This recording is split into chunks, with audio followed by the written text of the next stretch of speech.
Have you ever wondered if there's like a connection between like those masterpieces you see in museums and the money, we use every day? Interesting question. Yeah, it's a bit out there, but we're actually going to be diving into that today. Okay, I'm intrigued. So we've got some fascinating excerpts from the Bitcoin Standard and a discussion by Michael Millerman. Interesting. And it all revolves around this idea: does the type of money a society uses actually influence the art it produces? Wow, that's a deep dive indeed. And specifically, does sound money, like Bitcoin, lead to, well, more artistic brilliance? Now, that's a thought-provoking question. I'm curious to see where this goes. Me too. And what I found really fascinating is how the Bitcoin Standard makes this historical argument, using the Renaissance as like a prime example. Oh, interesting. Because you don't usually think Bitcoin when you think about the Renaissance, right? Right.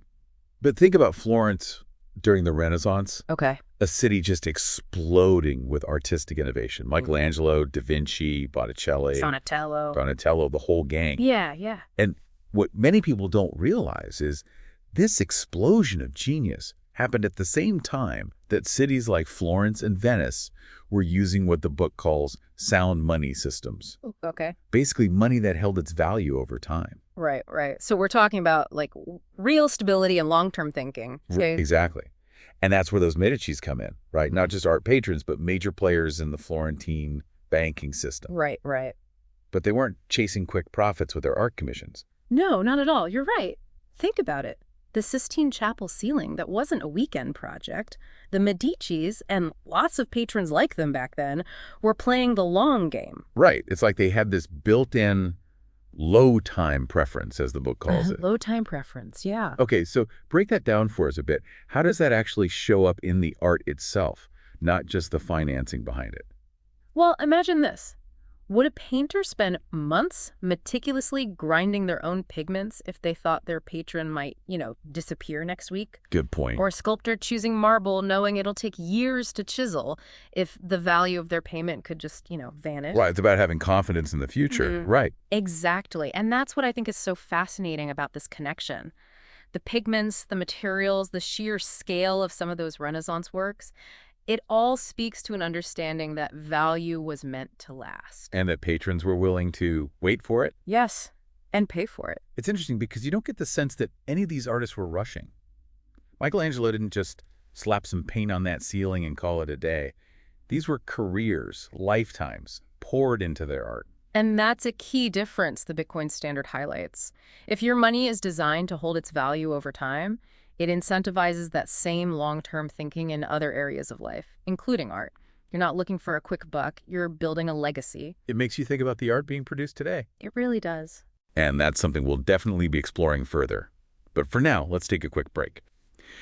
So we've got this connection maybe between like sound money and like the incredible art of the Renaissance, right?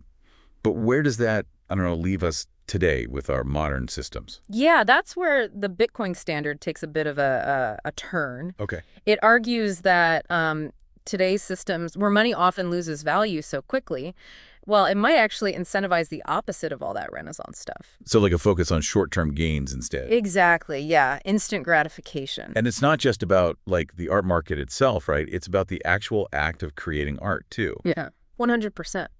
If you take that time preference idea, right, and flip it, you get what the book calls a high time preference. So instead of delayed gratification, you're driven by like immediate rewards, whether they have any lasting value or not. Okay, so let me see if I have this right.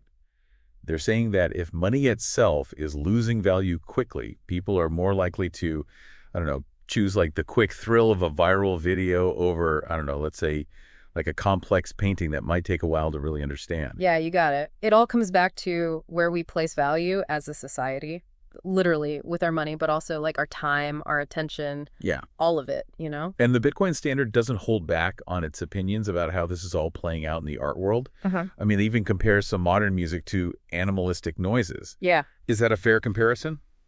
Or are they being a little harsh? What do you think? Well, I mean, art is subjective, right? Yeah. What one person thinks is just noise, someone else might think is brilliant.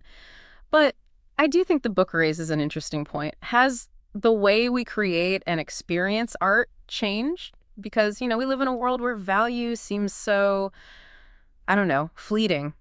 Like it's here 1 minute and gone the next. And they've got some pretty wild examples to back that up, like, janitors mistaking art installations for trash. Yeah. Or there was that one about, like, pranksters leaving random stuff in galleries and people thinking it's art. Like, is that a sign that art is getting worse, or is it all just, I don't know, a joke? It's definitely provocative. And, it's important to remember, not all modern art is like that. But I do think it's worth thinking about. Does the art market, with all its focus on hype and, making a quick buck, does that actually influence the kind of art that gets made?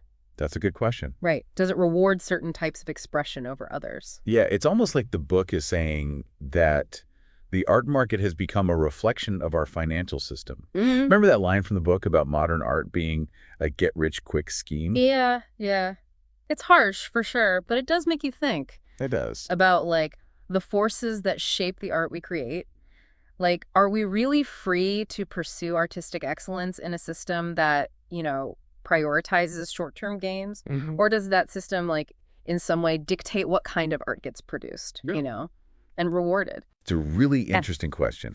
And it makes you wonder if there are other perspectives on this whole thing. Yeah, for sure. It's a really interesting question. Yeah. And it makes you wonder if there are other perspectives on this whole thing. Yeah, for sure. Because, like, not all modern art is going for, like, shock value or quick profits. Right. There are artists out there who are, creating work that requires incredible skill and patience and long-term vision, right? Absolutely. And, like, technology, in theory, right, it should be making it easier than ever to create art that lasts, right? Right. Think about digital art. Like, it can last forever if it's, taken care of properly.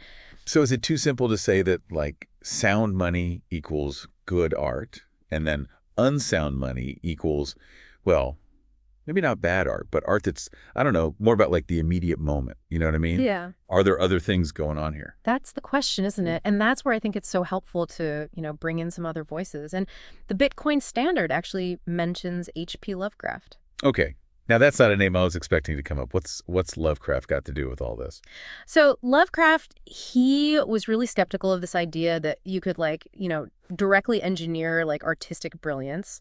He thought that that great art was more like a byproduct of, a healthy society, a vibrant society, not something you could just create through, like, funding or contests or whatever. So, like, even if everyone adopted this, like, low time preference mindset we've been talking about, Lovecraft might say that wouldn't automatically lead to, like, amazing art. Exactly. It's like you can't just, force it into existence, is what he's saying.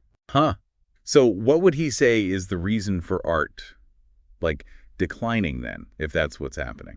Well, he would probably see it as, I don't know, more like a symptom of something else going on in society. Right. Like, maybe we've lost sight of, I don't know, a shared sense of meaning, or a connection to something bigger than ourselves.